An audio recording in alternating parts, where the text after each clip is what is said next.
నా నామమును బట్టి నీ కొమ్ముని హెచ్చిస్తాను. దేవునికి స్తోత్రం కలుగును గాక.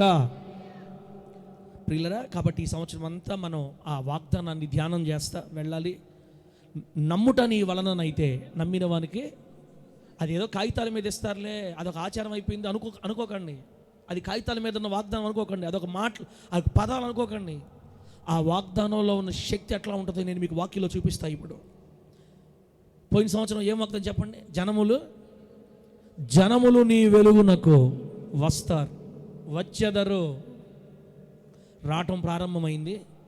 ఆ వరద సంవత్సరాలు జరుగుతూ ఉండగా మనం చూస్తాం. ఈ సంవత్సరం ఇంకా పోయిన సంవత్సరం అయిపోయింది, ఇంకా అది వద్దని కాదు. మనం ప్రార్థన చేసే ప్రతిసారి ప్రారంభం నుండి దేవుడు మనకు చేస్తూ వస్తున్న వాగ్దానాలు మీకు గుర్తు లేకపోతే పాటలు చూసుకోండి చాలు.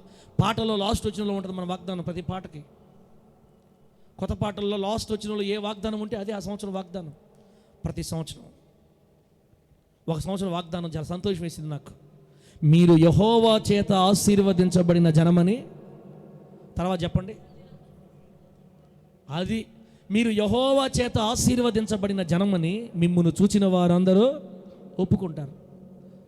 యెహోవా చేత నిత్యాశీర్వాదం పొందిన ప్రజలని ఒప్పుకోనేదారు పరాక్రమశాలి యేసయ్యా. కాబట్టి మన వాగ్దానాలు కావాలంటే పాటల్లోకి వెళ్ళిపోతే వచ్చేస్తాయి. పోయిన సంవత్సరం ఏ వాగ్దానం? పోయిన సంవత్సరం వాగ్దానం ఎక్కడ, దేంట్లో పాడాను చెప్పండి? ఏ పాటలో పాడాను? పోయిన సంవత్సరం వాగ్దానం రెండో వచ్చిన వినమా. నీ శూరత్వమే నాకు నేర్పించనే అలయని పోరాట పటిమగల యుద్ధ నైపుణ్యమే ధీర దిగ్గజములే. ఇవన్నీ పాటలు వస్తాయి కదా, ఇవన్నీ పాటలు వస్తే ఉంది. ఈ తరాన్ని యేసయ్య కోసం కదిలించుదుము గాక. ఆమేనని గట్టిగా. మన సమయం ఇంకా రాలేదు. నేను అందుకే అన్ని తీర్మానం చేసేసుకున్నా. మనం తొందరపడితే కుదరదు. పాట చేసే కాడికి క్లారిటీగా చేయాలా, క్వాలిటీగా చేయాలా. రోజులు మారిపోయినాయి. ఒక్కొక్కరు 5 లక్షలు పెట్టి చేస్తాం, మనం అంత చేయలేములే. కనీసం కొంతలో కొంతైనా పెట్టి క్వాలిటీగా చేయాలి పాట. మంచి మంచి ఇన్స్ట్రుమెంట్లు వేయించాలి, ఉపవాసం ప్రార్థన చేసి వెళ్ళాలా, సహాయం పొందుకుని వెళ్ళాలని నేను వెళ్ళలేదు. ఇవన్నీ లోకంలోకి వచ్చినప్పుడు ఈ పాటలు అనేక మందిని ప్రభు కోసం ఈడ్చుకుని వస్తాయి. యేసయ్య దగ్గరికి ఆమేన్ చెప్పు గట్టిగా. ధీర దిగ్గజములే దిగులందేనే నేను నీ సైన్యమైనందుకే. ఇప్పుడు వాగ్దానం, లెక్కింపలేని వేవేల సైన్యముతో ప్రత్యర్థి సేనలను లెస్సగా ఓడిల్చుటకు సేవా వెలుగులోనికి జన సముద్రమును నడుపుచుంటివి. అంటే ఈ వెలుగులోనికి జన సముద్రమై వస్తారు. ఈ వెలుగులోకి జన సముద్రం అంటే అర్థమైంది, జనాలు సముద్రం లాగా. ఆమె నన్ను గట్టిగా మన వాగ్దానాన్ని అలా మార్చి ఆ లాస్ట్ వచ్చినలో అలా చెప్పించాం. ఈ సేవా వెలుగులోనికి జన సముద్రమును నడుపుచుంటివి మహావీరుడా యుద్ధ శూరుడా పాదాభివందనం నీవే మకరందం నా నోటికి అని పాడుకుంటా పోయాం పోయిన సంవత్సరం అంతా. దేవుడికి స్తోత్రం కలుగును గాక. ఈ వెలుగులోనికి నీవు జన సముద్రాన్ని నడిపిస్తావు, జనములు నీ వెలుగులోనికి వస్తారు. ఈ సంవత్సరం చెప్పండి, నా నామమును బట్టి నీ కొమ్ము హెచ్చింపబడును. దేవునికి స్తోత్రం కలుగును గాక. చెప్పండి గట్టిగా హల్లెలూయా. ఈ పాటలు ఎట్ట పెట్టాం? లాస్ట్ ఎట్ట పెట్టాం? మూడో వచనం చూడండి. కాగితం దగ్గర లేదు. మూడో వచనం, 3వ లైన్ చదవండి. 3వ లైన్. కొంతమంది మన మీద నేరాలు వేశారు. చంచల మనస్సు స్వరములే అపహాస్యముతో తరుమగా. ఇంకోటి ఎంత బాగా చెప్తున్నారు. పాట పాడద్దు చిన్న పదాలు చెప్పు చాలు నాకు. చంచల మనస్సు స్వరములే అపహాస్యముతో తరుమగా నమ్మక ద్రోహపు కేకలే నేరము నాపై మోపగా. ఏందన్నా బలి రాసి ఏదో రాసుండో ఏదో తేడా జరిగింది. జరిగితే కరుణాపీఠముపై ఆసీనుడా నీ నామమేనా కొమ్మును హెచ్చించినది. హల్లెలూయా. అమ్మ ఎంత భాగ్యమమ్మ మనకి నిజంగా. దేవుడు ఇలా రాసుకోవడానికి, రాయడానికి, పాడుకోవడానికి ప్రభు సహాయం చేశారు. సమస్త మహిమ యేసుకే చెందునుగాక. పొగడాల్సింది ఎవరిని చెప్పండి? సేవకుడినే, సేవకుడి మీద ఉన్న మందసాన్నే. ఎవరిని పొగడాలి? మందసాన్ని పొగడాలి, దేవుని వాక్యాన్ని పొగడాలి, దేవుణ్ణే పొగడాలి. ఈ భాగ్యం ఈ అపాత్రుడికి, ఈ ఏమంటే మెచ్యూరిటీ లేనోడికి, నోటి మంది కలిగిన వాడికి ఈ దినాల్లో ప్రభు అనుగ్రహించాడు. ఆయనకే సమస్త మహిమ చెందును గాక. ఆయనకే సమస్త మహిమ చెందును గాక. మా చందన నేను చూసా, మళ్ళీ పాస్టర్కి ఇప్పించి మళ్ళీ నాకు చూపిస్తే ఏందో ఈ వేదన నాయన. మా చందన చెప్తున్నాడు, ఆరాధన అయిన తర్వాత సువార్తకి వెళ్దాం సార్ అని. 3 రోజుల నుంచి ఉపవాసాలు కళ్ళు తిరుగుతుంటే మా అన్న సువార్తకి వెళ్దాం అనుకున్నాడు. కాబట్టి తిమోతన్న, యవనస్తులు, చందన్న, నేను, ఇంకొక మన బిడ్డలు కొంతమంది యవనస్తులు కలిసి వెళ్దామన్నా. దేవుడిని ఆశ తీరస్తాడు యేసునామంలో. ఖచ్చితంగా సువార్తకి వెళ్దాం, బైకుల మీద అందరు సువార్తకి వెళ్ళి చెప్దాంలే, అట్లా చేద్దాం ఖచ్చితంగా.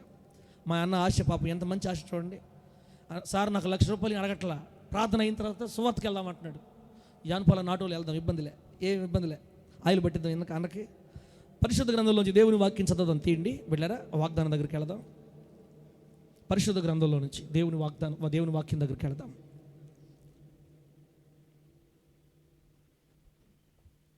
దైవజనుడైన ఏతాను రచించిన కీర్తన 89వ కీర్తన. యజ్రాహీయుడైన ఏతాను దైవజనుడు రచించిన కీర్తన 89వ కీర్తన 24వ వాక్యం. చదివే ముందు 20వ వచనం చూడండి ఒకసారి. 20వ వచనం, నా సేవకుడైన దావీదును నేను కనుగొని ఉన్నాను. నా సేవకుడైన దావీదును నేను కనుగొని ఉన్నాను, నా పరిశుద్ధ తైలముతో అతనిని అభిషేకించి ఉన్నాను. ఇప్పుడు 24లో రండి. నా విశ్వాస్యతయు నా కృపయు అతనికి తోడై ఉండును, నా నామమును బట్టి అతని కొమ్ము హెచ్చింపబడును. దేవుని నామానికి మహిమ కలుగునుగాక. చదివిన ఈ వాక్యాన్ని మనందరికీ అర్థమగునట్లు బోధించి వాక్యానుసారంగా బ్రతికే కృప దేవుడు మనందరికీ ప్రసాదించునుగాక. బిడ్డలారా, ఈరోజు మనం దేవుని బలలో చేతులు వేస్తున్నాం. బిడ్డలు బాప్తిస్మం తీసుకున్నారు. దేవుని శరీరం, దేవుని రక్తాన్ని సాదృశ్యమైన రొట్టె ద్రాక్షారసం తీసుకోబోతున్నాం. కాబట్టి కాస్త క్లుప్తంగా మనం మాట్లాడుకుందాం. తర్వాత భోజనాలు కూడా రావాలి కాబట్టి సమయాన్ని బట్టి వెళదాం. రైట్. చదువుకున్నటువంటి వాక్యాన్ని మనం ఆలోచిస్తే దైవజనుడైన దావీదు గారిని గూర్చి దేవుడు ఇక్కడ మాట్లాడుతున్నాడు. నా సేవకుడైన దావీదు నేను కనుగొన్నాను, నా పరిశుద్ధ తైలంతో అతనిని అభిషేకించి ఉన్నాను. అందుకే నా విశ్వాస్యత, నా కృప అతనికి తోడుగా ఉంచుతాను.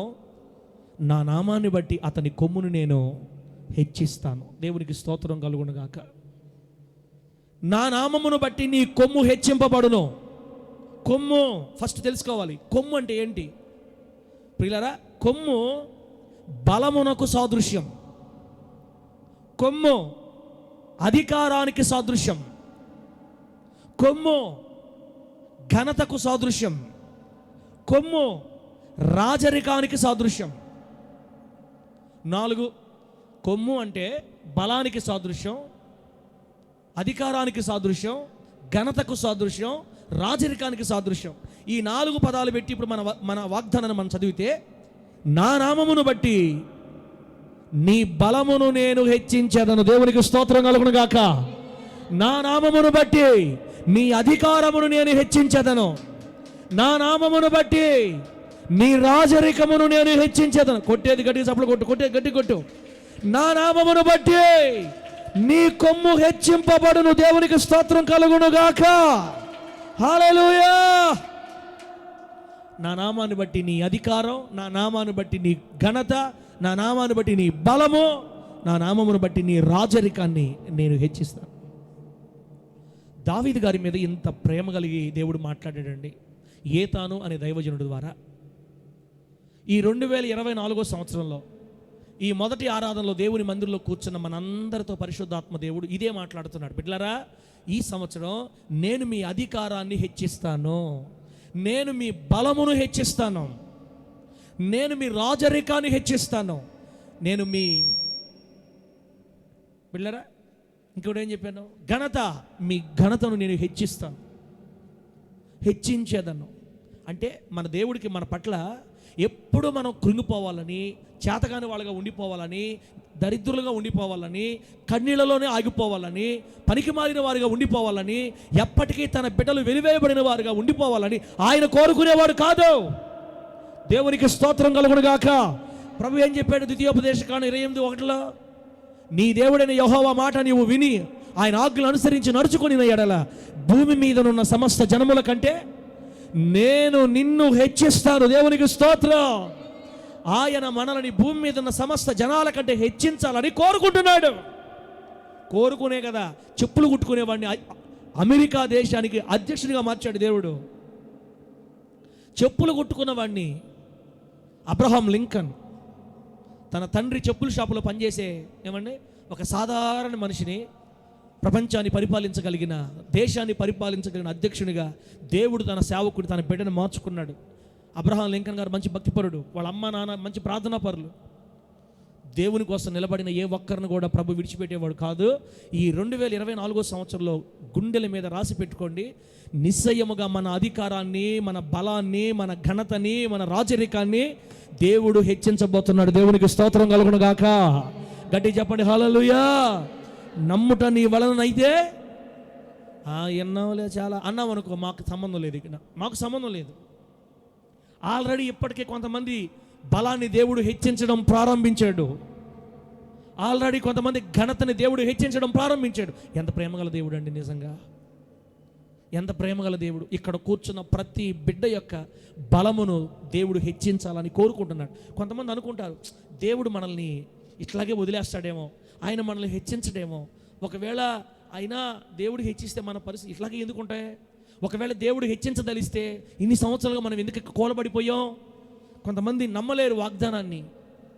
ఈ వాగ్దాన సందేశ కూటంలో నూతన సంవత్సర ఆరాధనలో చేతు గట్టిగా పట్టుకొని మీ నోళ్ళలో ఎక్కువ నానాలి.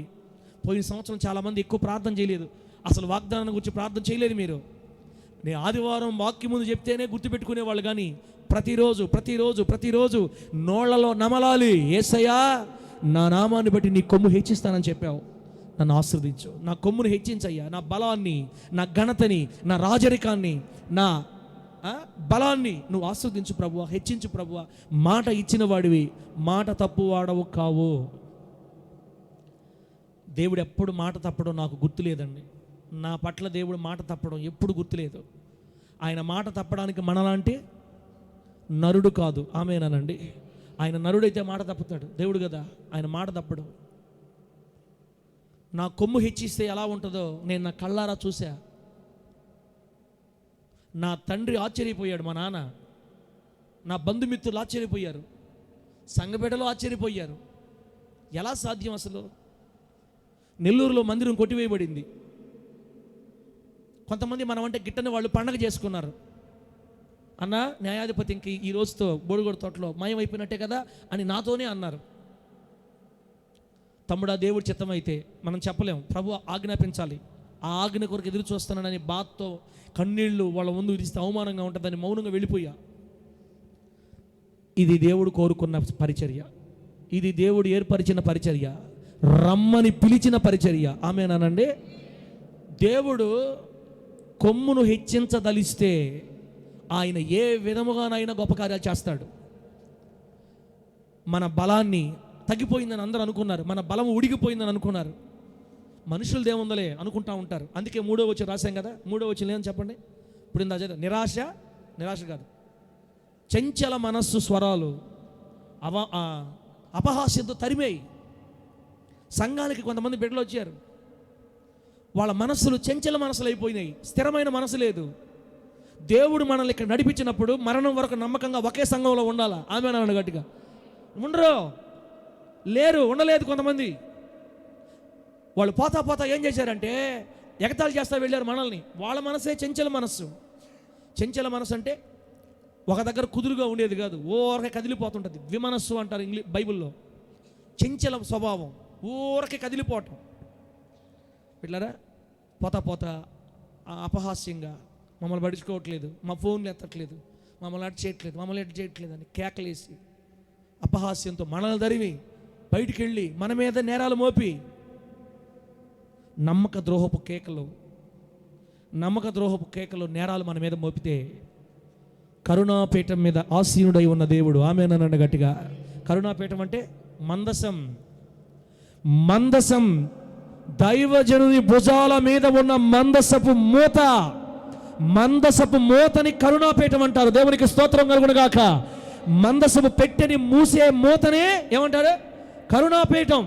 ఆ మూతని కరుణాపీఠం అంటే ఆ పీఠం మీద ఆసీనుడై ఉన్న నా దేవుడు నా భుజాల మీద ఉండి న్యాయాధిపతి మినిస్ట్రీ కొమ్మును లేపాడేసు నామములో చప్పలు కొట్టి గట్టిగా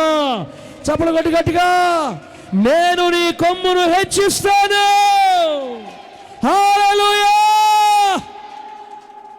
దేవుడు ఒకవేళ మనల్ని ప్రేమించి 2 ఎకరాలు ఇచ్చిన దాకా కన్ను వెనక్కి తిరిగి చూడకుండా ఘనమైన మందిరాన్ని మనకు దేవుడిచ్చి బోడిగోడ తోట హద్దు దాటకుండా నిలబెట్టాడు యేసునామంలో.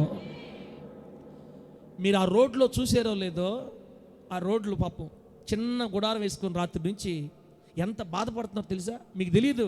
మందిరం పోతే ఆ బాధ అనుభవించిన వాళ్ళకే తెలుస్తుంది. ఆ చిన్న గుడారం వేసుకొని శనివారం సాయంత్రం వస్తారు, 4 కుర్చీలు వేసుకొని కూర్చొని ప్రార్థన చేసుకుంటారు. ఉదయాన్నే పట్టేసేస్తారు. ఎట్లా వేస్తారు, ఎవరు వేస్తారు పాపం, ఎంత కష్టం. 7 గంటలకల్లా ఆరాధన స్టార్ట్ అయిపోద్ది. మీరు గమనించారో లేదా? మైపాడు గేట్ దాటగా ముందుకు వచ్చిన తర్వాత మందిరాలు పోతే ఆ బాధ, బిడ్డలారా, కొమ్ము హెచ్చించే దేవుడు లేకపోతే మనం నిలబడటం అసాధ్యం. అసలు మనం స్థిరపరచబడటం అసాధ్యం. ఈ సంవత్సరం నీ వ్యాపారం పైకి లేవాలన్నా, నీ ఉద్యోగంలో నువ్వు వృద్ధి పొందాలన్నా, నీ పరిసరాలలో నువ్వు క్షేమాభివృద్ధి పొందాలన్నా ఈ 2024 ఎలా ఉంటుంది ఎవరికి తెలియదు. అప్పుడే అనౌన్స్మెంట్లు చేస్తున్నారు, కరోనా వస్తుందని, మళ్ళీ ఇంకో కరోనా వస్తుందని. ఇది మహాభయంకరమైన యోర్దాను నది. ఈ మధ్యలో యోర్దాను నదిలో మనకి ఏం తగులుతాయో తెలియదు. తుఫాన్లు వస్తాయా, పడవ తిరగబడద్దా? అందుకే నిన్న రాత్రి దేవుడు మనకు చెప్పాడు, నేను యువతల నుంచి మిమ్మల్ని వెళ్ళమంటున్నాను, అవతలకి మిమ్మల్ని చేరుస్తాను. ఆమె చెప్పండి గట్టిగా. నేను మిమ్మల్ని అద్దరికి చేరుస్తాను. మనము అద్దరికి వెళ్ళాలి. కాకపోతే ఈ మధ్యలో ఏం జరిగినా మీరు భయపడద్దు. నేను మీతో ఉండి నా నామాన్ని బట్టి మీ కొమ్ములు నేను హెచ్చిస్తాను. దేవునికి స్తోత్రం కలుగునుగాక. ఈ మధ్యలో ఏమి జరిగినా నేను మీతో ఉంటే చాలు, నన్ను మీతో ఉండేట్లు చేసుకోండి అని రాత్రి వెళ్ళారా? రాత్రి కాదు, రాత్రేనా మాట్లాడేది మనతో ప్రభు? అంతకుముందా? నేను ఉదయం అన్నా, ఆదివారం ఉదయం. అవును, ఆదివారం ఉదయం. నేను ఆదివారం కదా ప్రియులరా. ఆదివారం ఉదయాన్ని ప్రభు మనతో మాట్లాడి ఎంత చక్కగా ధైర్యపరిచి మన కొమ్ములు హెచ్చిస్తున్నాడో ఈ సంవత్సరం నేను అనుభవించిన దాన్ని మీకు చెప్తున్నాను. మీ జీవితంలో దేవుడు చేశాడు. ఈ సంవత్సరం మరింతగా మన బలాన్ని హెచ్చించబోతున్నాడు. ఆమేనండి. ఇప్పుడు జనాభా చూడండి ఎట్లున్నారు. 2 సంఘాలు కలుసుకుంటే ఇంతమంది, అదే ఒక సంఘంలో ఇంత జనాభా ఉంటే ఎంత ఆశీర్వాదవతి. అంటే మనం ఏడవాలి ప్రభు దగ్గర. ఈ సంవత్సరం పరిగెత్తాలి. మా అన్న ముందుగానే ఈరోజు సాయంత్రం చేద్దాం సార్ అంటున్నాడు. ఇంకా ఆపేది కొడుకులే చేస్తామంటే తండ్రికి ఇంకనే ఉంది. నేను ముసలోండా, మీ వెనక కూర్చుంటా, తీసుకోబో చందన్న పెన్నడలు తీసుకోపోతావో నాకు తెలీదు. మొత్తం మీద దేవుని సువార్త ఈ సంవత్సరం పరిగెత్తి చెయ్యాలా? ఆయన చిత్తమైతే అనేక మందిని ప్రభు ఈ వెలుగులోనికి తోలి మన కొమ్ములు, మన బలాన్ని, మన అధికారాన్ని, మన రాజరికాన్ని, మన ఘనతని హెచ్చించి స్థిరపరచుగాక. చెప్పండి గట్టిగా హల్లెలూయా. ఈ సంవత్సరం దేవుడు మనలను హెచ్చిస్తాడు. ఆమేనను. ఇక్కడ కూర్చున్న ప్రతి కుటుంబాన్ని నా దేవుడు మునుపటి కంటే అధికమైన స్థితిలో నిశ్చయముగా హెచ్చిస్తాడు అని మనకు వాగ్దానం ఇస్తున్నాడు. నమ్మి దాన్ని నువ్వు స్వతంత్రించుకుందువుగాక. మన కొమ్ము హెచ్చించబడుతుందని మాత్రం క్లియర్ అయిపోయింది. అయితే ఇప్పుడు షరతు అదే చెప్తున్నాను మీకు. నేను వాగ్దానాలు మన పట్ల నెరవేరాలంటే పాస్వర్డ్లు ఉండాలా. ఇప్పుడు పాస్వర్డ్ చెప్తున్నా చూడండి. ఓరకే కాగితంలో ఒక పేరు వచ్చేసినంత మాత్రం ఎగిరి పడితే కుదరదు. అన్నీ ఉన్నమ్మా, అణిగమణిగి ఉంటే ఏమి లేనమ్మా. అప్పుడప్పుడు నవ్వండమ్మా, సీరియస్. అటు చూస్తుండ్రు, ఏం చేశాను నేను అక్క, మిమ్మల్ని ఏం చేయను నేను. కనీసం మీరు నవ్వుతుంటే నాకు చెప్పాలనిపిస్తుంది. సీరియస్ అయితే కళ్ళు ముందే నాకు సిగ్గు. మీ ముఖాలు చూసి వాక్యం చెప్పాలంటే కొంతమంది రకరకాల ఫోజులతో చందన్ ఎడ చూస్తున్నాడు. నేను ఇంత చెప్తున్నా కూడా చందన్ ఎడ చూస్తున్నా చూడండి. అంటే నేను భయపడిపోవాలా బిడ్డలారా? అప్పుడప్పుడు ట్యూబ్లైట్లు వేసి నా ప్రభు అయిన యేసయ్య సన్నిధిలో ఆనందంగా ఆయన వాక్యాన్ని విందాం. ఇప్పుడు షరతులు చెప్తున్నా. వాగ్దానాలు మన పట్ల నెరవేరాలంటే షరతులు వర్తిస్తాయి. మీరు చూసారో లేదో, ఆఫర్లు ఇస్తుంటారు మనకి. 1+1 ఆఫర్. ఒక చీర కొంటే ఇంకొక చీర ఫ్రీ, ఒక ఫ్రిడ్జ్ కొంటే ఇంకొక. ఈ మధ్య చందనా బస్ దగ్గర చూసా, మీరు 5,000 కానీ షాపింగ్ చేస్తే పెద్ద కారు, 5,000 షాపింగ్ చేస్తే పెద్ద కారా, 2 స్కూటీలు, ఏ కావాలి తీసుకోపోండి. మాకు బయటకు వస్తుంటే పాప వాళ్ళకి వైట్ డ్రెస్ కోసం వెళ్తే బయటకు వస్తుంది, ఇదిగో అయ్యా డ్రాలో వేయండి ఎలక్ట్రిక్ స్కూటర్లు వస్తాయి. ఏమయ్యా మేము తీసుకుంది 1,700కి, ఎలక్ట్రిక్ స్కూటర్ నాకు అవసరమా? లాటరీలో పేరేయ్. మనది కానిది మనకి ఎందుకండి? ఆమె నన్ను గట్టిగా. వాళ్ళు ఏదో మనకిస్తారు. అంత అంత అంత అన్య అంత అంత అమాయకుల వాళ్ళ. సర్లే, మీరు ఎంత మంచివాళ్ళు. ఎంతమంది ఈ సీజన్లో షాపింగ్ చేసి లాటరీలు వేసి వచ్చారో నాకు తెలియదు. కోపం తీసుకొని ఏంది 2,000 కొంటే 5 లక్షల కారు, 10 లక్షల కారు, మనకి ఎందుకంటే అవన్నీ. ఇప్పుడు ఇస్తాడు దేవుడు. చూడు, షరతులు చెప్తున్నాను నీకు. అవన్నీ రాసి 1+1 ఆఫర్, ఎలక్ట్రిక్ కార్లు అని రాసి కింద స్టార్ మార్క్ వేసి రాసున్నారు. మీరు చూసారో లేదో, షరతులు వర్తిస్తాయి. మీరు 2,000 కొంటే ఎలక్ట్రిక్ స్కూటర్ రావాలంటే ఏం వర్తిస్తాయి? షరతులు వర్తిస్తాయి.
యుద్ధాలు చేయాల్సిన సౌలు గారు గుడారంలో కూర్చొని వాడు వెళ్ళాడా అంటున్నాడు. అడిగేది యెహోవా నామం దూషించబడుతుంటే, దేవుని పేరు దూషించబడుతుంటే సౌలు గడగడ వణిగిపోతున్నారు గొలియాతును చూసి. ఇశ్రాయేలీయులందరూ బహుభీతులైపోయారని వాక్యం చెప్తుందండి. అప్పుడు ఆ మాటలు విన్న దావీదు, ఇప్పుడు ఇది మన పాయింట్. ఈ సంవత్సరం మన కొమ్ము హెచ్చించబడాలంటే దేవుని నామము దూషించబడుతున్న సందర్భాలు విని మిక్కిలి రోషము తెచ్చుకొని, దేవునికి స్తోత్రం కలుగును గాక, చెప్పండి గట్టిగా హల్లెలూయా. మిక్కిలే రోషం తెచ్చుకొని వెంటనే పక్కన వాళ్ళతో అంటున్నా, అన్నా అంకుల్, జీవము గల దేవుని సైన్యములను ధృవీకరించడానికి వీడెంతటి వాడు కుక్క, నా దేవుని దూషిస్తాడా? యెహోవా నామాన్ని దూషి ఏం చేస్తున్నావన్నా నువ్వు? ఏంటి మీరు సైలెంట్గా ఉంటున్నారు? రే నీ వయసు ఎంతరా? 18 సంవత్సరాల దేవంకులు. ఏం మాట్లాడుతున్నాను? మనం చూసావా? వాడితో చూసావా? వాడి కత్తి చూసావా? వాడి స్టైల్ చూసావా? మరే ఒక్క దెబ్బ పడిపోతావా నువ్వు? నీకెందుకురా? రాజే గుడారంలో కూర్చోమన్నాడు. నేను రాజులాగా గుడారంలో కూర్చోడానికి చేతులకు గాజులు వేసుకున్నాడు కాదు. నా దేవుని నామాన్ని తృణీకరిస్తుంటే నా వల్ల కాదు. నన్ను పంపించండి, వాడిని ఒక్క దెబ్బకేసేస్తా. సప్పుడు కొట్టండి ఆ మాటకి. కొట్టు కొట్టు కొట్టు కొట్టు. ఎంత బాగంటున్నారు చందనా. ఆపండి. యెహోవా నామమునకు అవమానము కలిగితే దావీదు ఓర్చుకోలేడు. యెహోవా నామమునకు అవమానం కలిగితే దావీదు ఓర్చుకోలేడు. ఆయన పేరు దూషించబడితే ఓర్చుకోలేడు. ఆయనకు అవమానం వస్తే ఓర్చుకోలేడు. తన రక్త నరాలు మరిగిపోతున్నాయి లోపల. వయసు ఎంత? హలో వయసు ఎంత? 18 years. మన వయసు ఎంత చెప్పుకోవడానికి బాగా ఉంది? 53. నీ వయసు ఎంతమ్మా? 71 పోయి 72 వస్తుంది. ఏం చేసామమ్మా? అమ్మా అయ్యా 54, నాకు 36. అయిపోయింది జీవితం, సగం పోయింది. ఇంకేందని మన ప్రభు కోసం చేసేది? 18 సంవత్సరాల వయసులోనే ఒక కుర్రోడు రక్తం మరగతుంది. దేనికోసం? దేవుని పేరుకి అవమానం వచ్చిందని. వాడు దేవతల పేరట నా దేవుని నామాన్ని శపిస్తాడా? నా దేవుని దూషిస్తాడా? ఇశ్రాయేలు సైన్యాన్ని దూషిస్తాడా? జీవము కలిగిన యెహోవా నామము పేరట నేను వెళ్తా వాడితో యుద్ధానికి, నన్ను పంపండ్రా బాబు. ఆ మాట ఈ మాట ఈ నోట ఆ నోట ఆ మాట ఎక్కడికి వెళ్ళింది? గుడారంలో నక్కి దాక్కుని ఉన్న రాజుగారి దగ్గరికి వెళ్ళింది. నిన్నెవడో రాజు చేసింది సౌలా అని అడుగుండేవాడు నేను కానీ అయినట్టే. దావీదు గారు అడగల. అటు అడిగితే ఒప్పుకుంటారు రాజా. నువ్వు అడిగి చూడు. మీరు అనుకుంటారు ఇప్పుడు సారం తీసుకెళ్ళి సౌలు ముందు పెడితే తీండ్రా కత్తి ఒక్క ఏటేండ్రా ఈ ఇశ్రాయేల్ పాస్టర్ని సౌలా అంటాడు నన్ను. అత్తొస్తున్న కోపం నాకు. ఇప్పుడు 18 సంవత్సరాల కుర్రోడు రక్తం మరగతుంటే గాడిదలు వెతుక్కుంటూ వచ్చిన నిన్ను దేవుడు రాజు చేశాడే, నీకు కృతజ్ఞత లేదా? ఏం చచ్చిపోతే ప్రాణం పోతే ఒరే. ఇప్పుడు దావీదు వచ్చాడు ధైర్యంగా, రాజు పిలిపించాడు. ఏ బాబు అయ్యా ఇట్రా నాయనా, ఇంతకుముందు నువ్వు ఏం పని చేస్తాడు? ఏదో నన్ను పంపించండి, నేను పొడి చేస్తా అంటున్నాడు కదా. ఇంతకుముందు నువ్వు ఏం పని చేసేవాడివే? ఎక్కడ వర్క్ చేస్తావు? నేనా? గొర్రెల కాపురా.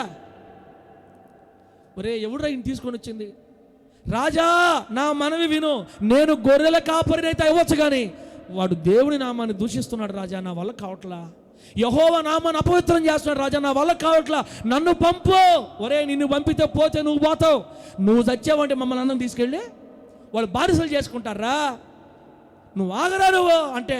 దావీదు ఇంక వల్ల కావట్లేదని వాడికి చెప్తాడు, ఈడికి చెప్తాడు, తీసుకొచ్చి రాజు ముందు పెట్టేశారు. ఇప్పుడు విషయం ఏంటంటే యెహోవా నామము అవమానించబడటం దావీదు ఓర్చుకోలేడు. ఈ 2024 సంవత్సరంలో నీ ద్వారా దేవుని నామం అవమానపరచబడటానికి వీలు లేదని ఈరోజు నువ్వు తీర్మానం చేసుకోవాలి. ఆమె చెప్పండి గట్టిగా. యేసయ్యా నా వలన నీ పేరుకి అవమానం రాకూడదు. బైబిల్ ఏం చెప్పింది? ఇందును బట్టియే కదా అన్యజనుల మధ్య నా నామం మీ వల్ల దూషించబడుతుంది. మీ వలనే నా నామం అన్యజనుల మధ్య దూషించబడుతుంది. మనము దేవుని పేరుకి అవమానం తెస్తే, యెహోవా నామానికి చెడ్డ పేరు తెస్తే ఇంకెవరు తమ్ముడా మనల్ని హెచ్చించేది? ఇంకెవరు మనల్ని ఆస్వాదించేది? ఇంకెవరు మన కొమ్మును గొప్ప చేసేది? ఇంకెవరు మన కొమ్ముని ఆశీర్వదించేది? మన బలాన్ని, మన ఘనతని, మన రాజరికాన్ని హెచ్చించి అత్యధికమైన ఉన్నత స్థాయికి తీసుకెళ్ళేది ఇంకెవరు? కనుక 18 సంవత్సరాల కుర్రోడుకు వచ్చిన రోషం ఈ మొదటి ఆరాధనలో నీకు నా దేవుడు పోయును గాక. గట్టి చెప్పు హల్లెలూయా. చెప్పండి. ఆయన నామానికి అవమానం మనం తేకూడదు ముందు. ఇశ్రాయేలీలు మోయాబు మైదానాలలో మోయాబు రాండతో వ్యభిచారం చేస్తూ దేవతలకు బలిస్తుంటే చుట్టుప్రక్కల వాళ్ళు ఏమనుకున్నారు తెలుసా? ఇదిగో యెహోవా దేవుడిది భక్తులు, యెహోవా దేవుడి భక్తులు చెప్పుకున్నారా, ఇప్పుడు పండగలు చేసుకుంటా మన బొమ్మలతో పెట్టి తింటారు ఏందళ్ళు అని యెహోవా దేవుడి నామానికి అవమానం తెచ్చారు మోయాబు మైదానాల్లో ఉన్న ఇశ్రాయేలీలు. అందుకే ఇంచుమించుగా 70,000 మంది చచ్చిపోయారు. అక్క, దేవుడు కోప్పడతాడు ఆయన నామానికి అవమానం తెస్తే. దేవుడు బాధపడతాడు ఆయన నామానికి అవమానం తెస్తే. నా 2 చేతులు జోడించి మిమ్మల్ని బ్రతకూడదు ఏంటంటే, ఆయన పేరుకి మహిమ తేకపోయినా పర్వాలేదు, కానీ ఆయన పేరుకి అవమానం మాత్రం తేకూడదు. అక్క, మీరు క్రైస్తవులే కదా, మాలాగే సినిమాలు చూస్తున్నారే. అక్క, మీరు క్రైస్తవులు అంటారే, దేవుడు బిడ్డలు అంటారే, మాలాగే బూతులు తిడుతున్నారే. మీరు క్రైస్తవులు అంటున్నారే, మాలాగే అన్నీ చేస్తున్నారే. మీరు క్రైస్తవులు అంటున్నారే, మాలాగే అన్నిట్లో ముందుంటున్నారే. మాలాగే మరి దేవుడి బిడ్డలకి దెయ్యాలు పెడితే తేడా ఏముంది అని అన్నారు అనుకో బిడ్డ, నువ్వే లెక్క చెప్తావు దేవుడికి. దేవుని నామం అవమానం అవుతుంటే తట్టుకోలేకపోతున్నాడు కుర్రోడు. అసలు రాజు దగ్గరికి వెళ్ళి, నన్ను పంపించు రాజా, నన్ను పంపించు, నేను వెళ్తా. బిడ్డలారా, తర్వాత ఏం జరిగింది చెప్పండి? కత్తులు, ఈటెలు అన్నీ తొడిగిచ్చారు 18 సంవత్సరాలకి. ఆమె తర్వాత వెళ్ళరా అంటే ముందుకు వెళ్ళి తూలిపోతున్నాడు. బరువు మొయ్యలేపో, అలవాట్లు లేవు అవన్నీ. అయ్యా, ఎన్ని నాకు అలవాట్లు లేవు, తీసేయని మొత్తం తీసేసి వడిగా పరుగొత్తుకుని వెళ్తున్నాడు లోయలోకి. ఆమె ఏం చెప్పండి? అందరేమో వాడు ఎత్తు, గొలియాతు పొడుగు, గొలియాతు కత్తి చూస్తుంటే దావీదు ఏం చూడట్లా, వీడు నా దేవుని నామాన్ని అవమానం చేశాడు. నేనన్నా బ్రతకాల, వాడన్నా బ్రతకాల. రే, నేను యుద్ధానికి వచ్చేది నీలాగా కత్తుల్ని ఈటల్ని, హైట్ని, వెయిట్ని, జిమ్ బాడీల్ని, ఎక్సర్సైజ్ నమ్ముకొని రావట్లా. నేను ఎవరైనా నమ్ముకొని వస్తున్నానంటే యెహోవా నామము పేరట. ఆమె చెప్పండి గట్టిగా, యెహోవా నామము పేరట నేను నీ మీదకి యుద్ధానికి వస్తున్నా. ఈ రోజు నా దేవుడు నిన్ను నా చేతికి అప్పగిస్తాడు. నీ కత్తితోనే నీ తల తెగేస్తా. సిగ్గులేని బతుకులు మీ కాదు, నాది. మిమ్మల్ని తిరిగితే మళ్ళీ నన్ను మళ్ళీ బయటికి పోయి చెప్పుకుంటారు నా గురించి. మనకు సిగ్గులేదు అక్క, నిజంగా సిగ్గుపడాలి మనం. కుర్రోడికి అందుకు కదా దేవుడు గొర్రెలు మేపుకునేవాడు రాజు చేస్తాడు. దేవుడా, గొర్రెలు మేపుకునే వాళ్ళందరినీ రాజులు చేసే పని అయితే గొర్రెలే ఉండరు భూమి మీద, గొర్రెలు మేపేవాళ్ళే ఉండరు. అందరు రాజులు చేసే పని అయితే దేవుడు అందరిని రాజులుగా చేయడు. ఇదిగో ఇట్లాంటి వాళ్ళని చేస్తాడు రాజులుగా. తన దేవుని నామం అవమానించబడుతుంటే వల్ల కావట్లా పరిగెత్తుతున్నాడు. అన్నీ ఆడబడేసి చేతిలో ఒక వస్తువు చెప్పండి. ఆ వస్తువు ఏంది ఆ వస్తువు? వడిసెల నేను ఎప్పుడు చూడలే, సినిమాలో చూశాను నేను అంతే. మన రోజులకు వచ్చే మీరు అమ్మ పెద్దవాళ్ళు ఎవరు చూసుంటారు వడిసెలు? మీరు చూసారక్క? మీ పెద్దవాళ్ళు ఎవరు చూసారా? ఎందుకులే ప్రశ్న అడగటం కూడా టైం వేస్ట్. ఎవరు చెప్పరు, ఇటు చూస్తుంటారు కానీ చూడరా ఏది చెప్పరు. నువ్వు చూసావన్నా? ఎక్కడ చూసావు? ఎవరితో చూసావు? మీ ఊళ్ళో చూసావా? దేవుడు మా చందనం దీవించను గాక. ఉంటే తీసుకొచ్చి నాకు కూడా చూపి, నేను చూడాలి. నాకు అది పాత రోజుల్లో ఉండేది. అంటే రాయి పెట్టి విసిరి కొట్టేవాళ్ళు. సరే, మన మొత్తం మీద ఆ రోజుల్లో అది ప్రసిద్ధి. వడిసెలతో రాయి విసిరేవాళ్ళు యుద్ధాల్లో. ఆ వడిసెల చేతులు పట్టుకొని పరిగెత్తి త్వరగా ఆ లోయలోకి వెళ్ళిపోయి పోతూ ఉండగా ఆ లోయలో రాళ్ళు కనపడ్డాయండి. దేవుడికి స్తోత్రం కలుగును గాక. ఏం కనపడ్డాయమ్మా? రాళ్ళు. వెంటనే వంగి ఎన్ని రాళ్ళు ఏరుకున్నాడు? బస్తా రాళ్ళు అన్నోళ్ళు అల్లు చెప్పండి. ఎన్ని రాళ్ళు ఏరుకున్నాడు? 5 రాళ్ళు. ఎందుకు 5 రాళ్ళు ఏరుకున్నాడు? అదొక ప్రసంగం. వెళ్ళారా? 5 రాళ్ళు ఏరుకొని త్వరగా వడివడిగా దగ్గరికి వెళ్ళిపోయే అతని దగ్గరకు వచ్చేసాడు. అతను ఎత్తు కదా, చుట్టూ తేర చూస్తే రే ఏంట్రా వీడిని పంపించారు మన మీదకి? అసలు నేను ఎవర్రా మీరంతా? నన్ను ఎందుకు ఇలా ట్రీట్ చేస్తున్నారు? నేను మీకు ఎలా కనపడుతున్నాను రా? ఒరే వీడిని పంపించారు నా మీదకి.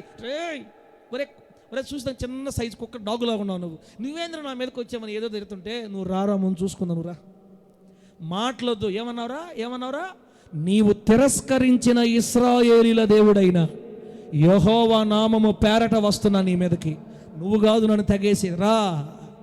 ఫస్ట్ రాయి పెట్టి రా పదండి రా అని ఆయన ఏదో ఐరన్ లెగ్లాగా వస్తుంటే ఈయన రాయి తిప్పి, యెహోవా యుద్ధం చేస్తున్న నాలో శక్తి లేదు, నేను నీ కోసం కదా యుద్ధానికి వచ్చింది, నువ్వు చూసుకుంటావని నేను చచ్చినా పర్వాలే, నిన్ను తిట్టే నేను ఒప్పుకోలేను అంతే. నీ నామానికి అవమానం వస్తే నా వల్ల కాదు సహించడం, నేను నీకు అవమానం తేను, ఇంకెవడైనా నిన్ను తిడితే నేను ఊరుకోను. ఇదే నేనేమైపోయినా పర్వాలేదని, నా ప్రాణం పోయినా పర్వాలేదు, వీడు నన్ను ఒకవేళ పొరపాటున నన్ను చంపేసి తుత్తునీలుగా ముక్కలుగా నరికినా ముక్కలైపోతా, నీ నామాన్ని దూషిస్తుంటే నా వల్ల కాదు సహించడం, నిన్ను తిడుతుంటే నా వల్ల కాదు సహించడం. యేసయ్యా యెహోవా రాయి తిప్పి కొడితే దేవుడికి స్తోత్రం కలుగును గాక.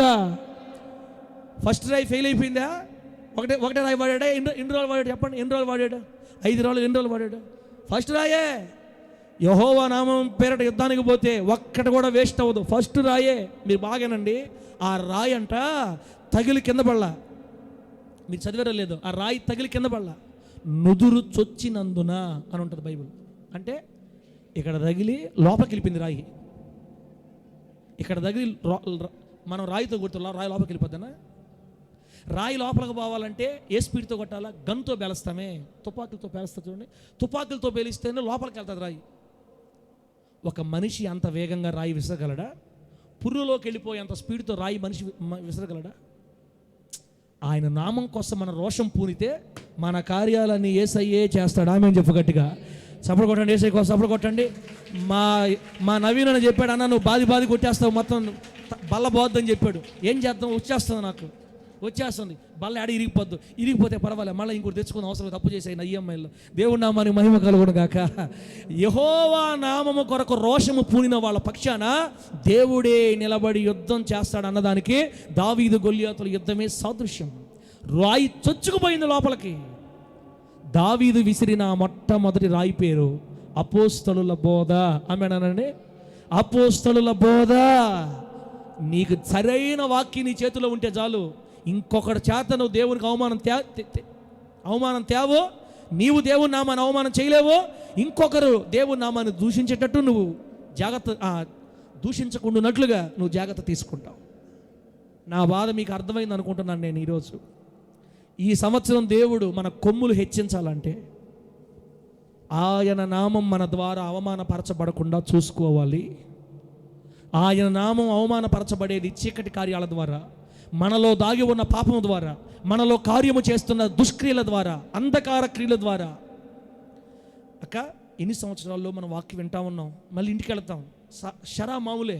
ఏదో ఒక పూట వాక్యం వినకు వస్తే ఎలా బాధలు బాతున్నాడు ఈ పాస్టర్, ఏందో త్వరగా ముగించుకుని అనుకుంటున్నామేమో. నీ వలన దేవుని నామానికి అవమానం వస్తే కొమ్ము హెచ్చించబడిన తర్వాత అటుంచి ఎంత అవమానమో తెలుసా? దేవుడు బాధపడుతున్నాడు. మిమ్మల్ని బట్టే నా నామం అన్ని జనుల మధ్య దూషించబడుతుంది.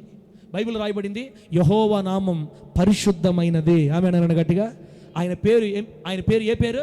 పరిశుద్ధమైన పేరు. ఆయన పేరులో పవిత్రత ఉంది, ఆయన నామంలో పరిశుద్ధత ఉంది. కనుక పొరపాటున మనం ఆయన నామానికి అవమానం రాకుండానట్లుగా, అన్యజనుల మధ్య దేవుని నామం దూషణ పాలు కాకుండా, అన్యజనుల మధ్య దేవుని నామం అవమాన పాలు కాకుండా మనమే మన దేవుని పేరుని జాగ్రత్తగా కాపాడుకొందుముగాక. చెప్పండి గట్టిగా హల్లెలూయా. జాన్ పాల్ అన్న దేవుని బిడ్డ కాబట్టే ఇంత జాగ్రత్తగా ఉన్నాడయ్యా. మా ఊర్లో మా వీధిలో మేము ఎవరిని చూడము, ఆయన ఏంటో ఆయన పని ఏంటో అసలు ఎవరు జోలికి పోడు, ఆయన చాలా మంచి అన్న, వారు చర్చికి వెళ్ళేవాళ్ళు కాబట్టే వాళ్ళు అలా ఉన్నారని ఒక్కరి ద్వారా నా పేరు యేసయ్యకి వస్తే ఎంత మంచిదమ్మా. ఒక్కరి ద్వారా నా పేరు యేసయ్యకి మంచి పేరు వస్తే ఎంత సంతోషపడతాడో. గుండె మీద చేసుకొని చెప్పండి, 2023లో నువ్వు దేవునికి మహిమ తెచ్చావా? దేవునికి మంచి పేరు తెచ్చావా? దేవుని పేరుకి విలువ తెచ్చావా? దేవుని పేరుకి కీర్తి తెచ్చావా? 18 సంవత్సరాల కుర్రోడుకున్న రోషం నీ గుండెల్లో, నా గుండెల్లో ఉందా? ఆవేశం వచ్చేస్తే రకరకాల మాటలు మాట్లాడేసి ఒక మాటేనండి. ఒకవేళ మనం ఏదైనా పొరపాటు చేసినా, బూతులు మాట్లాడినా, ప్రార్థనలోకి వెళ్ళి కన్నీళ్లు విడిచి క్షమించమని అడిగితే యేసయ్య క్షమిస్తాడు. కానీ ఈ లోకంలో ఉన్న మనుషులని ఎప్పుడు క్షమించరు. భక్తుడు నీకు తెలుసా,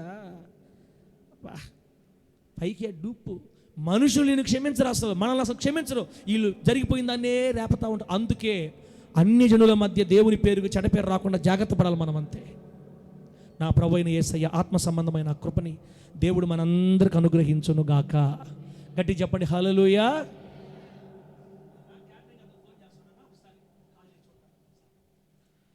దేవుని బిడ్డలారా, రెండో పాయింట్ చూద్దాం. చూడండి, రెండో పాయింట్ చూద్దాం.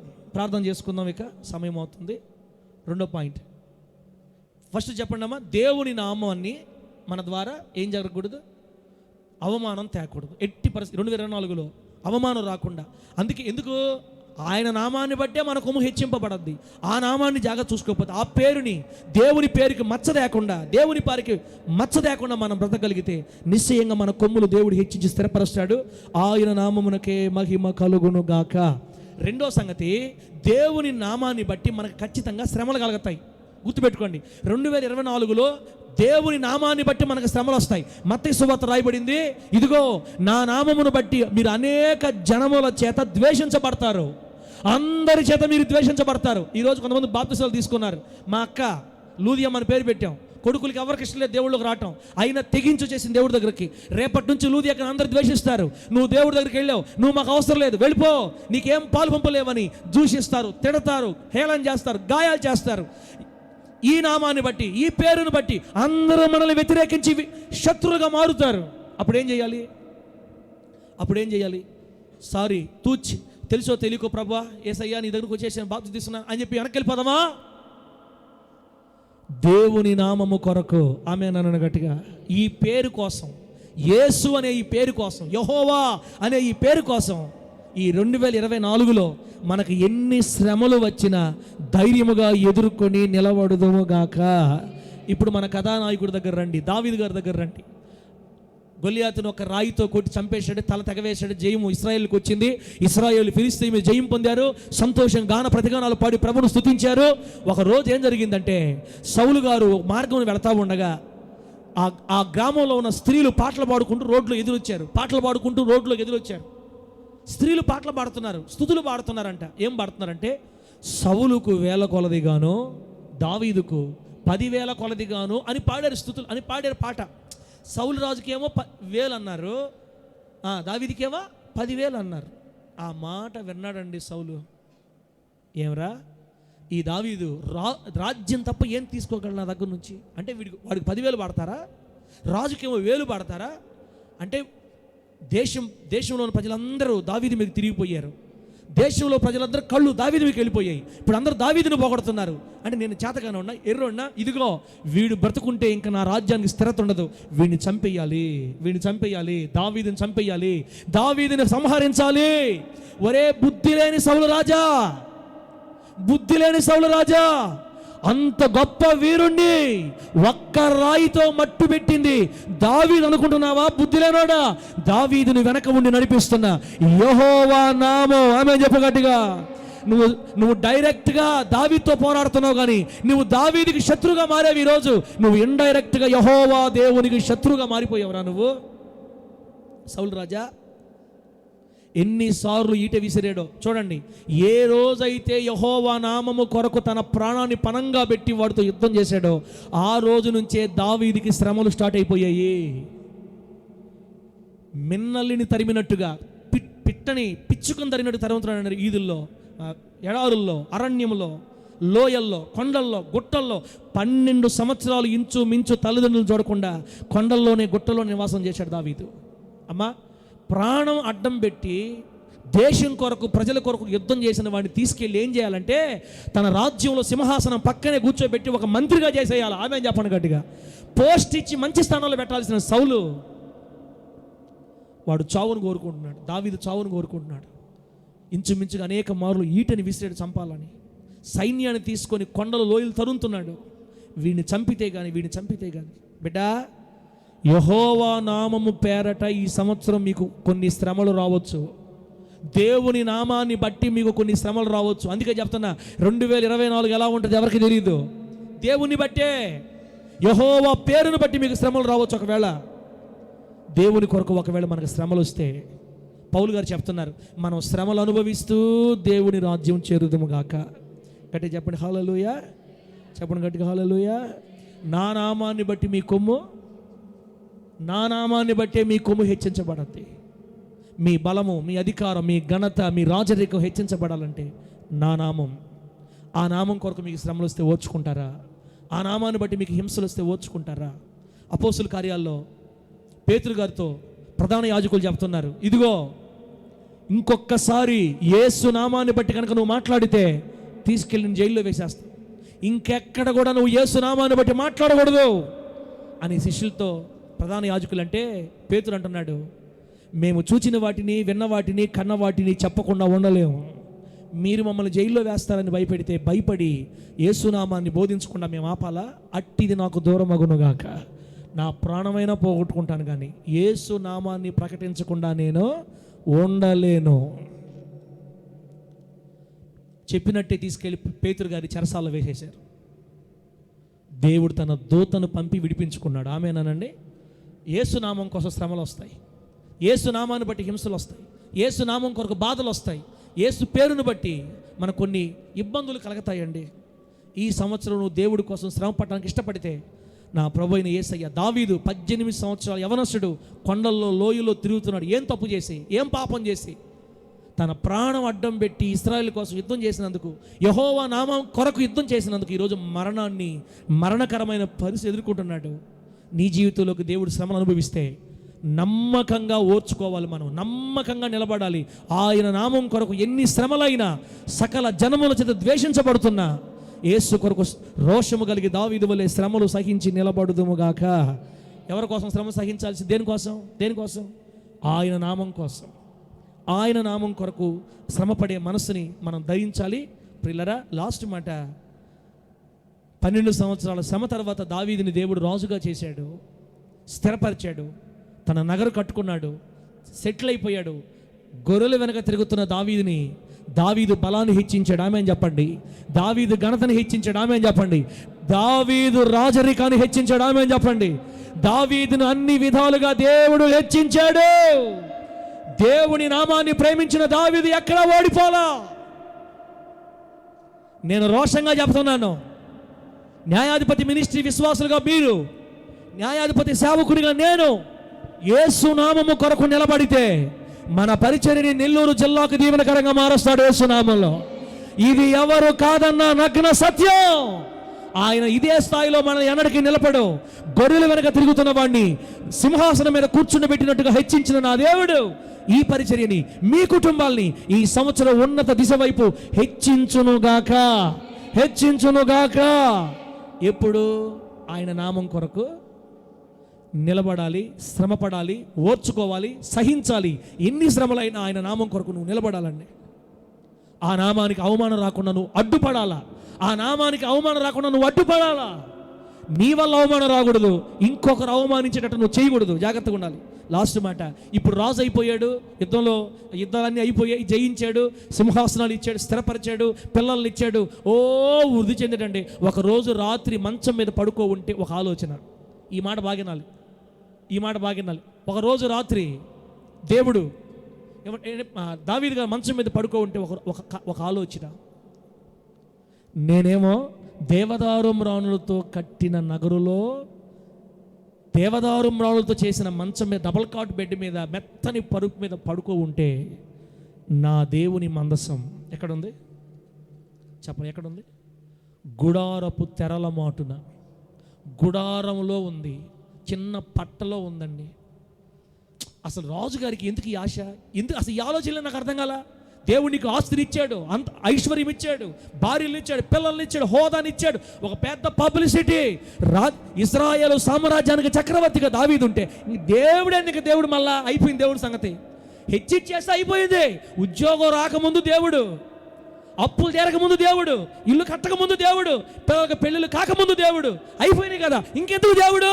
ఇది మన వర్షను. దావీదు గారు వర్షం చూడండి. దేవదారు నగరంలో కాపురమున దావీదు మంచం మీద పడుకుని ఆలోచిస్తున్నాడు. నేనేమో డబల్ కాట్ బెడ్ మీద పడుకుంటే నా దేవుని మందసం తెరల మాట ఉంది. యేసయ్యా, యెహోవా, నీ మందిరానికి ఒక స్థలాన్ని చూసేంత వరకు, నీ మందిరానికి ఒక స్థలమును ప్రత్యేకపరిచే వరకు ఇంకా నేను నా మంచం మీద నేను పడుకోను. దేవునికి స్తోత్రం కలుగును గాక. గట్టి చెప్పండి హల్లెలూయా. ఆ మాట మీద నిలబడలే చెప్పాలా? దేవునికి తన కోటలో ఎత్తైన స్థలాన్ని చూసి ఆ స్థలాన్ని దేవుని మందిరానికి ప్రతిష్ఠించి ఆ మందిరానికి ప్రతిష్ఠించిన స్థలంలో గుడారం వేసి ఆ గుడారంలో మందసాన్ని పెట్టి దేవుని మందిరానికి కావలసిన వస్తువులన్నింటినీ సమకూర్చిందాక దావీదు గారు తిరిగి మరలా తన మంచం ఎక్కల కిందే పడుకున్నాడు. ఆమేనండి, కిందే పడుకున్నాడండి. దేవుడు చెప్పాడు నువ్వు మందిరం కట్టొద్దని. దేవుడు చెప్పాడు కాబట్టి వదిలేశాడు. కానీ దేవుడు చెప్పాడు కాబట్టి వదిలేశాడు. లేకపోతే సొలొమోను కంటే ఘనంగా ఉండేవాడు. ఆమె చెప్పను గట్టిగా. సొలొమోనుకి ఏం తెలుసండి దేవుని మందిరం విలువ? వాళ్ళ నాన్న కట్టమన్నాడు కాబట్టి కట్టాడు మందిరాన్ని. సొలొమోనుకి ఏం తెలుసు? ఏం కష్టాలు పడినాడు? శుభ్రంగా తిని పెరిగి ఏం కష్టాలు లేకుండా నష్టాలు లేకుండా రాజు కుటుంబంలో పెట్టి శుభ్రంగా తిన్నవాడికి ఏం తెలుస్తుంది దేవుని బాధ, దేవుని మందిరం బాధ? కట్టమన్నాడు కాబట్టి, దేవుడు కట్టించుకున్నాడు కాబట్టి కట్టాడు సొలొమోను, అంతే. దేవుని మందిరాన్ని గూర్చిన ఆశ భక్షిస్తుంది దావీదు గారిని. దేవుని స్తోత్రం కలుగును గాక. నా దేవుని నామానికి ఒక మందిరం ఉండాలి. ఆమేనండి. నా దేవుని నామానికి ఏం ఉండాలా? ఒక మందిరం ఉండాలి. దేవుడు చెప్పాడు ఈ మందిరంలో నా నామాన్ని ఉంచుతున్నాను అన్నాడు. ఎక్కడైతే జీవము గల దేవుని మందిరం ఉంటుందో ఆ మందిరంలో దేవుని నామం ఉంటుంది. యెహోవా నామము నిలిచే చోటు దేవుని మందిరం. దేవునికి స్తోత్రం కలుగును గాక. చెప్పండి గట్టిగా హల్లెలూయా.